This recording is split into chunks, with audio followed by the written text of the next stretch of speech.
soldiers fought in Iraq and Afghanistan. It costs the American taxpayer $4.5 billion each year just to pay the air conditioning bills for those wars. Now here is a clip from the movie War Dogs, and you have Miles Teller basically explaining the expansive costs of war. Now, of course, air conditioning is a necessary expense while living in the desert, and the amount it takes to cool off our troops seems inconsequential when we're talking about patriots. These numbers, however, begin to add up to quite a high bill. We also must remember that leaders of the countries decide when and where to wage war, not the taxpayers involved. When you look at things besides cost of war, such as greed, nationalism, it seems as if war is an out-of-control tornado that has the ability to decimate an entire country. We know this to be true if we look at past world wars and the effects that they have had on the many countries that were involved. Now, as long as there are money and political gain to be made from war and anti-establishmentarianism, world peace is a pipe dream for global citizens. Now, wars are first and foremost expensive. They are not very economical, but they definitely boost an economy. Essentially, it's a multi-million-dollar business. In the United States, the current budget for the military spending is about $700 billion. That's billion with a B. In 2011, military services and arms were purchased from huge contracting firms for a cool $410 billion. As a country, our military spending grows, so do arms sales naturally. Now, I've lived in the DC metropolitan area before, and that was about 7 years. Now, the most common answer if you ask someone what they do for a living, the answer will be contracting.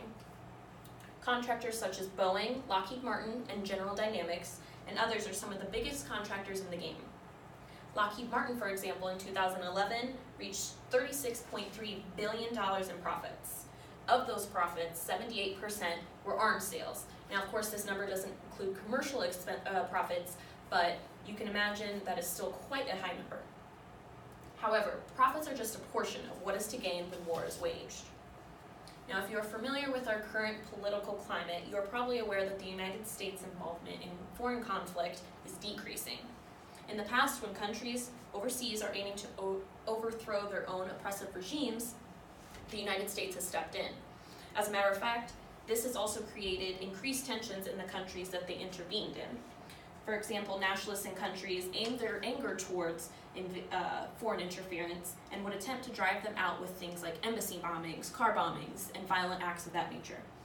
Now, this form of violence comes from citizens not being able to control their emotions toward past wrongdoings and moving forward with peaceful resolution.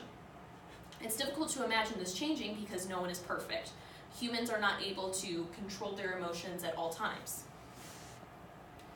It only takes one person to light a match and incite a full-blown uprising. War is a delicate powder keg. A lot of times, it's the leaders of countries attempting to create their own political upsurgence.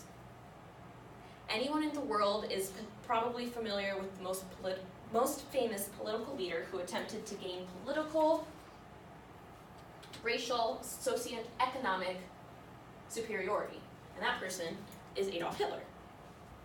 Now, however, he is not the first, nor will he be the last to force their agenda on entire countries.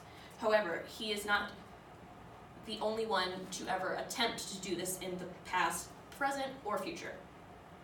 The hope is that there are enough organizations and lessons from history for us to prevent any one leader from causing any kind of radical movement such as this. In order for world peace to be achieved, people would have to be able to put their own ambitions, greed, and anger second to the wellness of the world, basically.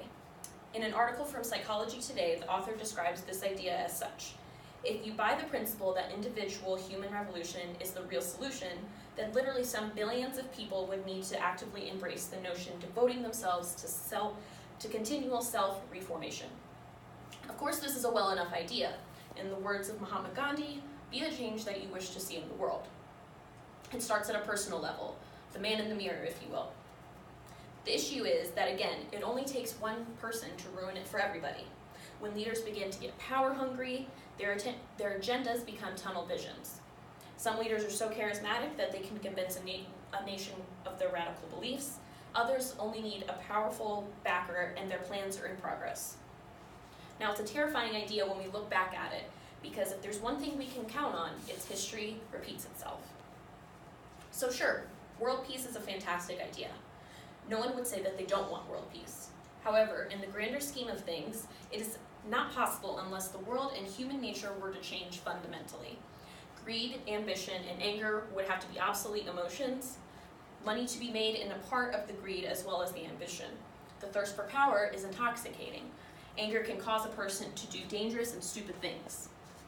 So world peace is something we should never stop hoping and praying for, and maybe one day, one generation will get to experience it. I don't think it'll be this lifetime or the lifetime after. We can never say never. However, in this lifetime, the idea of world peace is about as naive as Santa Claus.